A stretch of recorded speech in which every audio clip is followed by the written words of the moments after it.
თქვენ მაცხოვრის იგავებს განვიხილავთ ხოლმე და ეს ჩვენი ცხოვრებისათვის ძალიან მნიშვნელოვანია. შემდეგი იგავი არის, ახლა ვისაც მოგისმენია თავისთავად ცხადია იცით, მაგრამ გამეორება ცოდნის დედა. ვიღაცისთვის შეიძლება სულაც პირველი აღმოჩნდეს. ეს არის ფარისეველი, ეს არის მეზვერე. ეს მათი სახელები არ არის. ეს მათი კერძო სახელები კი არ არის. ფარისევლები იყვნენ ადამიანები, რომლებიც თავდაპირველად მართლაც პატრიოტი ხალხი იყო. მართლაც ღირსეული ხალხი იყო. მათ თავის ქვეყანაში ბევრი რამ ღირსება შეინარჩუნეს რწმენის თუ თავისი სამშობლოს დაცვის მხრივ. და ამიტომაც ხალხი მათ აფასებდა. ხალხი ფიქრობდა, რომ ეს დიდებული ხალხია, პატივსაცემი ხალხია. მაგრამ მოხდა რა? ისინი ჩემო ძვირფასებო გარეგნულად დარჩნენ ისევ თითქოს დიდებულ ხალხად, მაგრამ მათ აღარ იფიქრეს იმაზე შინაგანად როგორები იყვნენ. და საბოლოო ჯამში მივიღეთ რა? გარეგნულად ისინი ისევ პატივსაცემ ხალხად ითვლება, მაგრამ შინაგანად აღარ არიან ისეთები, როგორიც მანამდე იყვნენ. მაგალითისთვის ვიტყვი. ახლა უცბად რაც მომივიდა თავში. დაუშვათ, ამ გოგონას უყვარს ნაყინი. შეიძლება არც უყვარს, არ ვიცი. კი? და არის მაცივარი, სადაც მთელი მაცივარი სავსეა ნაყინით. და შენ გიყვარს ეს მაცივარი იმ ნაყინის გამო. და გონია რომ ამ მაცივარში სულ ეს ნაყინია, როცა გინდა გამოაღებ და პირს ჩაიტკბარონა. მაგრამ გავიდა დრო და ეს მაცივარი დაიცალა ამ ნაყინისგან. აღარ არის შიგნით ნაყინი. გარეგნულად კი ჩანს, რომ ისევ ადამიანებს შეუძლიათ პირი ჩაიტკბარონონ, მაგრამ შიგნით ისევ ის აღარ არის. მაინც გეყვარება ის მაცივარი? მაინც გეყვარება? ცარიელია შიგნიდან. აი ეს კაცი ცარიელია შიგნიდან. გარეგნულად კი ჩანს, რომ ეს ის არ არის, ეს ის მაცივარი არ არის. ესმის.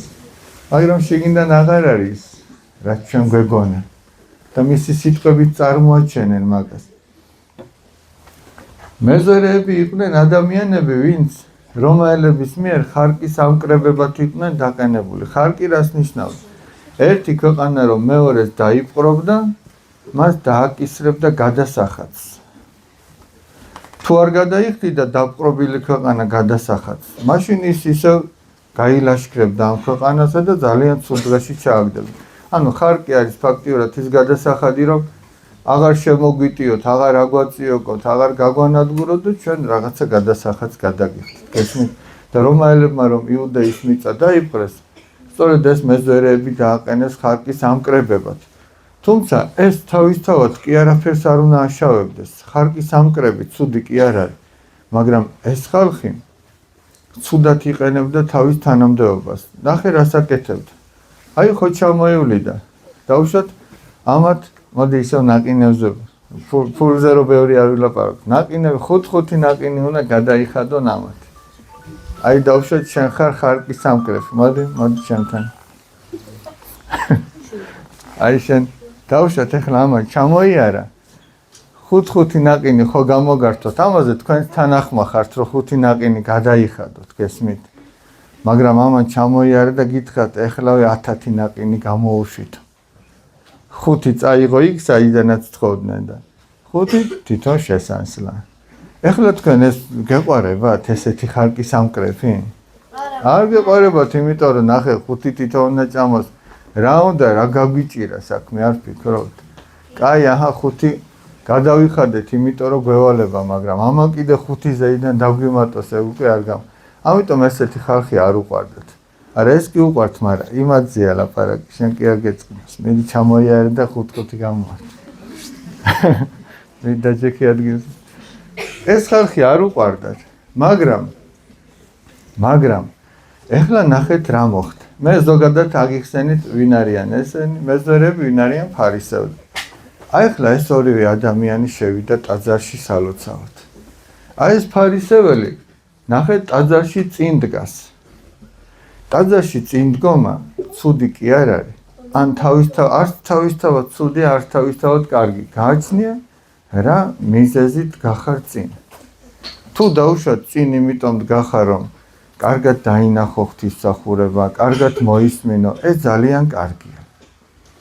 თუ წინ იმიტომ დგახარ, რომ სხვებზე უკეთესი გონია თავი და უკან რატო უნდა დავდგეო, ეს არ ვარ. უკან დგომა თავისთავად არც კარგია და არც ცუდი.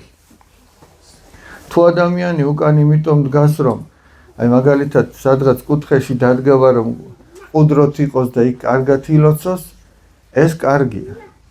თუ უკან იმიტომ დგას, რომ არ ფიქრობს, რომ სხვაზე უკეთესია და წინ რატომ უნდა იდგეს და ამიტომ დგას, ეგეც კარგი განწყობა. მაგრამ თუ უკან იმიტომ დგას, რომ მოეფაროს და თავის დაქალ მაკაცებთან კარგად ისაუბროს, ეგ არ ვარ. ანუ გააჩნია რატომ დგას წინ ან რატომ დგას უკან. ეხლა ესენი რატო დგან? მათი სიტყვებიდანაც მე მგონია რომ მივხვდებით. მეზე ფარისეველი წინ დადგა და ამბობს. გმადლობ ღმერთო, რომ არა ვარ როგორც სხვა ადამიანები, კაცებელი, ცრუ და მემრუშე. კვირაში 2 გზის 2 დღეს მარხულობო და ჩემი შემოსავლის მეათეც უფალს წირავ. არა ვარო როგორც სხვა ადამიანები და როგორც გინდაც ეს მეზერეო და ხელს იშერს ამ მეზერისკენ. აი ამას ამბობს ფარისეველი, ანუ მე ესეთი კარგი ვარ და არა ვარ ისეთი ცუდი როგორც მეზერე და სხვები არიან, ამდენს მარხულობ, ამდენს ლოცულობ, ამდენს წირავ უფალს და ასე შემდეგ. ეხლა მეზერე ბოლოში დგას, თავის ზემოთ აწევასაც ვერ ბედავს. მუშტს იცემს გულში და ამბობს, ღმერთო მილხინე ცოდვილსა ამას. ანუ სხვაგვარად რო თქვა, ღმერთო მაპატიე ჩემი ცოდებიო. ეხლა მე მაინტერესებს თქვენი აზრი, რა განწყობით დგას ეს ფარისეველი წინ? აი თქვენ გეკითხებით, რატო დგას ეს წინ? კარგად რომ ილოცოს და წირვას მოусმინოს თუ სხვებზე უკეთესი გონია თავი და იმიტომ დგას. მოდი აი სტუმარი ღვთისაო ხო გაგონია, სტუმრად ეს ბავშვები ყავს და ამათ მოусმინოთ. რატომ დგას? იმიტომ რომ კარგად ილოცოს. კარგად ილოცოს. გაბა კიდევ რას ფიქრობ? შენ რას ფიქრობ? თავი მეზერეზე უკეთესი გონია. კი ბატონო, აბა კიდე გვაქვს რამე სხვა აზრი? მეც ფიქრობ, რომ თავი მეზერეზე უკეთესი რო გონია, იმიტომ დგას წინ. მეზერე რატო დგას უკან? მეზერე რატო დგას უკან? გულში რა ფიქრები აქვს? აბა ვასკაცო, რა ფიქრები აქვს? ეს ქუდი აიღეთ. გულში ის ფიქრები აქვს, რომ კუთხეში მივიდოს და კარგად. კარგად ილოცოს, ხო? ეხლა ნახეთ საქმე რაში. ორივემ ილოცა. მეზერე თავს არ იქებს არაფრით. ერთადერთი ცოდვათა შენდობას ითხოვს. აი ეს ფარისეველი კიდევ ამაყობს. მე ასეთი კარგი ვარ, ასეთი რამე გავაკეთე, ამდენი ვიმარხულე და ასე შემდეგ. თქვენ როგორ ფიქრობთ ეხლა? რა დააშავა ან ერთმა ან მეორემ? ან იქნებ არც ერთმა დააშავა, ან იქნებ ორივემ დააშავა თავისი ასეთი ლოცვით, რაც წარმოთქვეს. როგორ ფიქრობთ? აი რა დააშავა ან ერთმა ან მეორე? რა არ მოგეწონათ ან რა მოგეწონათ მათ ლოცვაში? შეგიძლიათ თქვათ რამე? აბა, ნახოთ ერთი. რა მოგვეწონა? ეხლა მოვალ. მე არ მოწონა, რომ იმ დიდარმა კაცმა სხვები დაამცირა თავის ლოცვაში. კი ბატონო, ძალიან კარგი, არ მოგეწონა, რომ დაამცირა შენ. ეგ უნდა გეთქვა? მაგდო სიტყვიან ხოლმე ჩემს გულში იჯექიო. აბა? დიდარ კაცს შინაგანად დიდარი კაცი არის, არაფერი, მაგრამ გარედან გონია თავი დიდი და ის უკანამდგომი ისა შინაგანად კარგი და ჭკვიანი და გნობითაც იგივე. აი მაგალითად რომელი უფრო კარგ ადამიანად წარმოჩნდა ახლა თქვენს წინაშე. მას უკან ვინც იდგა. უკან ვინც იდგა. მაშინ ესე იგი ჩვენ რომელ ჯობია რომ მივემსგავსოთ? უკან რომელიც დგას, ხო? ახლა ნახეთ. რითი მივემსგავსოთ იმას უკან ვინც დგას? რითი მივემსგავსოთ, აბა? ახლა რამე ცუცია დავაშავებთ გამოვასწოროთ. გამოვასწოროთ თუ დავაშავებთ, აბა შენ? შენ უკან დგას წინ რატო არ დგას? იმიტომ არ დგას, ნახე საყვარელო, რომ იმას გონია რომ მე არა ვარ ღირსი, ისეთი ცოდვები მაქვს რომ წინ რო დავდგე, თავი არ ეღირსება, გესმით? ფიქრობს რომ მე ამაგის ღირსი არა ვარ. აბა? მე ზერ უკან იმიტომ დგას რომ რა ქვია, ცუდად რა იქცევა და ლოცვები გამოასწოროს. გამოასწოროს და ღმერთს შენდობას თხოვს, ხო მართალია? ჩვენ რითი მივემსგავსოთ მას? მაიცადე მოვიდე ახლა. აბა, ლოცვით უნდა მივემსგავსოთ. ლოცვით მივემსგავსოთ. კიდევ რითი? მოდი ბიჭები, ვინც არ ყოფილან, აბა, ვაშკაცო. ის რომ უფალს ბოდიში მოუხადოთ ჩვენი ცოდვების გამო. შენდობა ვთხოვოთ, ბოდიში მოუხადოთ. აბა, შენ რას? თავმაღლები დააპარტავებთ. თავმაღლები და ამპარტავნები არ უნდა ვიყოთ. აბა, შენ რას გვეტყვი? დავუმართ. ლოცვებზე რომ ვიაროთ რა და ჩვენი ბოროტობა რომ გამოვასწოროთ. კი ბატონო. ეხლა მე რა მაინტერესებს, იცით? იმ ფარისევლის ლოცვიდან რამე მოგეწონათ? არა. კი თუ არა? არა. შენ აი მოეწონა, დავით, აბა რა მოგეწონა, ნახოთ ერთი. ის მომეწონა რომ თავისი შემოსავლის მეათეს მისცემდა შესწირავდა ხოლმე ღმერთს და კვირაში ორჯერ მახულობდა, მაგრამ ისა მომეწონა რომ მერე მეზვერესკენ რო გაიშვირა ხელი და რომ თქვა რომ ამისნაირი არა. კი ბატონო, მომეწი. ანუ ნახეთ ეს ფარისეველი, ახლა წარმოიდგინეთ, რომ ჩვენ ვართ ადამიანი, რომელსაც, სკოლის მოსწავლეები ვართ ძირითადად, ხო მართალია? ახლა შეხედეთ. დაუშვათ, მე გაკვეთილები კარგად მოვამზადე და მივედი სკოლაში. აი როგორც ეს მარხულობდა კიდეც, მეათეცად წირავდა, არ იყო მტაცებელი, მატყუარა არ იყო და ასე შემდეგ. მაგრამ, ნახეთ, მე თუ დაფასთან გამოვალ და კარგად მოვყვები გაკვეთილს და მასწავლებელი 10-იანს დამიწერს. მე როდესაც ჩემს მეხთან ვრუნდები, გულში არ უნდა მქონდეს ის ფიქრები, რომ აი მადლობ ღმერთო, რომ რა კარგად მომამზადებინე გაკვეთილი, რომ არა ვგავარ აი ამ ჩემს თანაკლასელებს, რომ არ იციან გაკვეთილები, არ სწავლობენ, ზარმაცები არიან, ასეთები, ისეთები, გესმით? ამ კაცს რო ეთქვა, მადლობ ღმერთო, რომ არა ვარ მტაცებელი, ანუ ვიღაცას არ ვართმევ რაღაცებს, მატყუარა არა ვარ. და აქ გაჩერებულიყო. ეს დიდებული ლოცვა იქნებოდა. იმიტომ რომ ჩვენ მართლაც ღმერთს უნდა მადლობდეთ, თუ ჩვენს თავს რაიმე სიკეთე ხდება. თუ სულიერად რაღაცა სწორნაბიჯებს დგავთ, გმადლობ ღმერთო, რომ დღეს დაუშვათ ვიღაცის დახმარების ძალა მომეც. ეს დიდებული ლოცვა, ეს ღვთისადმი მადლიერება ძალიან დიდი რამე. გმადლობ ღმერთო, რომ აი დღეს დაუშვათ რაღაცა არჩევანის წინაშე დავდექი, რომ ან ცოდვაში უნდა ჩავარდნილიყავი, ან არ ჩავარდნილი, ან დამებეზღებინა ვიღაც, ან არ დამებეზღებინა. გმადლობ ღმერთო, რომ გადავრჩი და არავინ არ დავაბეზღ. არავინ არ მოვატყუე. არავისთვის არაფერი დამენანა. ეს დიდებული რამე. მაგრამ მე თუ ვიტყვი, შენ რა ქვია? გმადლობ ღმერთო, რომ მართას არ გავარ და იმისნაირად არ დამენანა რაღაცები. ეგ უკვე ცუდია. შენს თავს რო სხვას ადარებს, სხვაზე უკეთესი გონია შენი თავი, ეგ უკვე არ ვარ. გესმით რაშია საქმე? ისე რომ ცოდვები ყველა ადამიანს აქვს, ხო მართალია? არ არსებობს ერთი ადამიანიც კი ცოდვა რო არ ქონდეს. ამიტომ თუ ყველა აი ამ მეზვერეს მიბაძავს, მიუხედავად იმისა, რომ ამას უამრავი ცოდვა ჰქონდა, აი როგორც თქვენ თქვით, რომ მეზვერე უფრო მოგეწონათ ვიდრე ფარისეველი, სახარებაც ამას ამბობს, გამოვიდა ტაძრიდან უფრო გამართლებული მეზვერე, ვიდრე ფარისეველი, ანუ ღმერთსაც ამისი ლოცა მოეწონა. ლოცაში კიდე რა ჩანს, იცი? ადამიანის გული ჩანს. როგორია ადამიანის გული? აი ამას ასეთი გული ჰქონდა. არავიზე უკეთესი არ ეგონა თავი და რაც ჰქონდა შეწოდება იმას ნანობდა. ეს მიუხედავად იმისა, რომ ბევრ რაღაცას აკეთებდა, აი მისი ეს სიამაყე და ამპარტავნება უკვე ყველაფერს აფუჭებდა.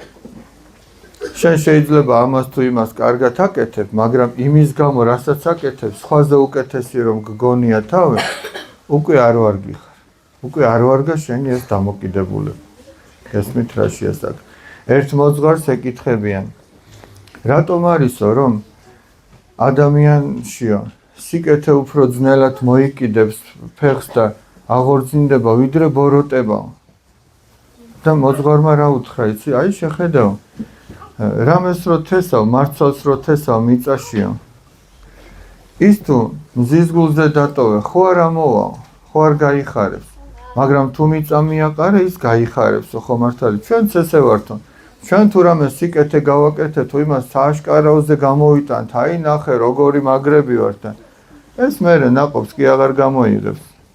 ანუ თუ არ დაფარავ, მიწას თუ არ მიაყრე, შენი სიკეთე ნაყოფს აღარ გამოიღებს და ჩვენ ახლა ცუდ საქმეებს ხო ესე ვერ გამოგვაქვს სააშკარაოზე ცუდი საქმეები. ჩვენ ვცდილობთ რომ დავმალოთ. აი მაგალითად ვიღაცის რაღაც რომ დაგენანა, ვიღაცისთვის რაღაც დაგენანა. გამოხვალ და იტყვი რომ დღეს იცით მე აი მართას ძალიან შიოდა დღეს და იცით მე ხაჭაპური დამენანა. იტყვის ესე ხალისით ადამიანი? ვერ იტყვის, ამას დამალავს. იცით აი ამ საყვარელმა გოგონამ ლამაზი კაბარო იყიდა, მე შემშურდა. იტყვის? ვერ იტყვის. ამიტომ რადგან ვერ იტყვის, ეს ნიშნავს რომ დაფარა თავის გულში, მიწა მიაყარა და ის ნაყოფს გამოიღებს და ცუდ ნაყოფს გამოიღებს, კარგს კი არა და ესე გამრავლდება ბოროტება ჩვენში და ეს რომ არ მოხდეს. ადამიანი რასაც შეამჩნევს საკუთარ თავს, ცუდს რასაც შეამჩნევს, იმას უნდა გადახადოს ფარდა და ახსარებაში მოძღვართან უნდა თქვას, მამო, მე დამენანა, ვიძუნწე დღეს, მე შემშურდა, მე ბილწი სიტყვა ვთქვი, მე ვიღაცაზე უკეთესი მეგონა დღეს თავი და ასე შემდეგ. ის რაც ჩვენს გულში დავინახეთ და არ მოგვეწონს და რაც უფრო ხშირად აკვირდება ადამიანი თავის გულს და იმით იქიდან გამოიტანს იმას, რაც არ მოსწონს, მით უფრო მალე შეიძლება ჩვენი გული უკეთესობისაკენ და დაემსგავსებით თავისი განწყობით, როგორიც იყო ეს მეზვერე და არ დაემსგავსებით აი ამ ფარისეველს. სხვათა შორის ჩვენთან რომ მოდიან ხოლმე სტუმრები, ეხლა რო ღვთისმადლით სპორტული დარბაზი აშენდა, მე მაგას დავარქვი, თავდაბალი დარბაზია მეთქი, რატო ეხლა? მე ეს აზრითაც არ მომივიდოდა, მაგრამ რომ მოდიან ხოლმე და გარედან რო შეხედან, მე შიგნიდან გავუღებთ ხოლმე, დავათვალიერებ და პირველი რეაქცია ყოველთვის ეს არის ხოლმე. ვა, რამხელა ყოფილაო, გარედან არ ჩანდაო. ეგ რომელია, მეზვერე თუ ფარისეველი? მეზვერე, გარედან არ ჩანს რომ ეგეთი კარგი. ეს სანამ ხმასა მოიღებ და რას გაიგებ, რატო დგას უკან და რას ლოცულობს გულში ღმერთთან, რა დამოკიდებულება აქვს, რა იცი? გარედან არ ჩანს ეგეს და შიგნიდან რომ დიდია, აი ეგ არის ზუსტად თამდაბლობა. ადამიანი გარედან შეიძლება არ ჩანდეს რომ რაღაცას წარმოადგენს, მაგრამ შიგნიდან მართლაც დიდი და ღირსეული ადამიანი იყოს. მაგალითად, წმინდა მღვდელმთავარი გაბრიელ ეპისკოპოსი ასეთ რამეს ამბობს. ადამიანსო ერთგვარი პატივმოყვარეობა უნდა ჰქონდეს. ეხლა ეს უпростоად თავმოყვარეობა, აი პატივმოყვარეობა, კარგი გაგებით და რა გაგებით ნახეთ. პატივმოყვარეობა ზოგადად ცუდია. რომ გინდა რომ ვიღაცამ ტაში დაგიკრა, შეგაქოს და ასე შემდეგ, ეგ ცუდია, მაგრამ ერთგვარი პატივმოყვარეობა რა იგულისხმება ამაში. მაგალითისთვის ვიტყვი. შენ რა ქვია სახელი? მათე. აი მათეს მოუნდა რომ ტყუილი თქვას. მაგრამ მათე თუ იტყვის, მე ამხელა ვაშკაც კაცს, ტყუილი შემეფერება. მე ანუ ღვთის ხატად და მსგავსად შექმნილ ადამიანს ტყუილი მე შემეფერება? აი მაგაზე რომ დაფიქრდება და იტყვის რომ მე არ შემეფერება ტყუილი რო თქვა. გესმით? და თავის თავს არ მისცემს იმის უფლებას, რაც არ შეეფერება. გესმით? დაუშვათ ამ საყვარელმა გოგონამ ვიღაც დაინახა, რომ რაღაც გააფუჭა, აი მეგობარს რეული დაუჯრაბნა ვიღაცამ გვერდზე კლასში. ეხლა ეს იტყვის, მოდი ხო არ უთხრა, რომ აი ამან გააკეთა ეგ. მაგრამ დაფიქრდება და იტყვის, რომ მე როგორც ადამიანს არ შემეფერება, არ მომიხდება ეს საქციელი, რომ ვიღაც დავაბეზღო. გესმით? ან დაუშვათ ვიღაც გააბრაზეს. ეხლა სამაგიეროს გადახდაზე ფიქრობს. მაგრამ თან თავის თავს ეკითხება, მე როგორც ადამიანს, ღვთის ხატად შექმნილ ადამიანს, როგორც სამსამყაროს გვირგვინს, შემეფერება, რომ ვიღაცაზე შური ვიძიო? არ შემეფერება. და თავს შეიკავებს იმის გაკეთებისგან, რაც არ შეეფერება. ეხლა მაგალითად თავზე რომ სახეზე რომ ტალახი ჩამოისვა და ეგრე გახვიდა ქუჩაში, ხო იტყვი რომ მე ეს არ შემეფერება. აი ეს ცუდი საქციელიც ისეთივე ტალახია. გესმით? ანუ ჩვენ აი მაგალითისთვის ვიტყვი, რაღაცას რო აპირებ. უნდა დაფიქრდე, მე ეს ძალიან თქო აქ ნუისაუბროთ. უნდა დაფიქრდე, ეს საქციელი მე შემეფერება თუ არა. აი თან როგორი ფიქრო, იცი? დავუშვათ ტყუილის თქმას აპირებ და შენს თავს შორიდან შეხედა, ის სხვა ბავშვმა რომ მოიტყოს, მოგწონს? არ მოგ. ესე იგი, ხო მეც არ მომიხდება ეს საქციელი. და ყველაფერი რასაც ჩათვლი რომ შენ არ შეგეფერება, უნდა ეცადო რომ არ გააკეთო. მაგრამ მაინც თუ მოხდა და გააკეთე. აი მეზერემ გვიჩვენა მაგალითი. უნდა შეინანო ღვთის წინაშე. უნდა მოძღვართან თქვა. ერთხელ იტყვი, მეორეჯერ, მესამეჯერ და შენი გულიდან ამოიძირკვება ეს. და პირველად რომ შეამჩნევ ცუდ საქციელს შენს თავს, იმის ამოძირკვა ადვილია. მაგრამ თუ შენ იმას არ ამოძირკავ, აღსარებას არ იტყვის, ფესს გაიდგამს. და პატარა ნერგი თუ ადვილად ამოვა მიწიდან, დიდი ხე რომ გახდება, იმის ამოღება ეგრე ადვილი აღარ არის. გესმით რაზე ალაპარაკი?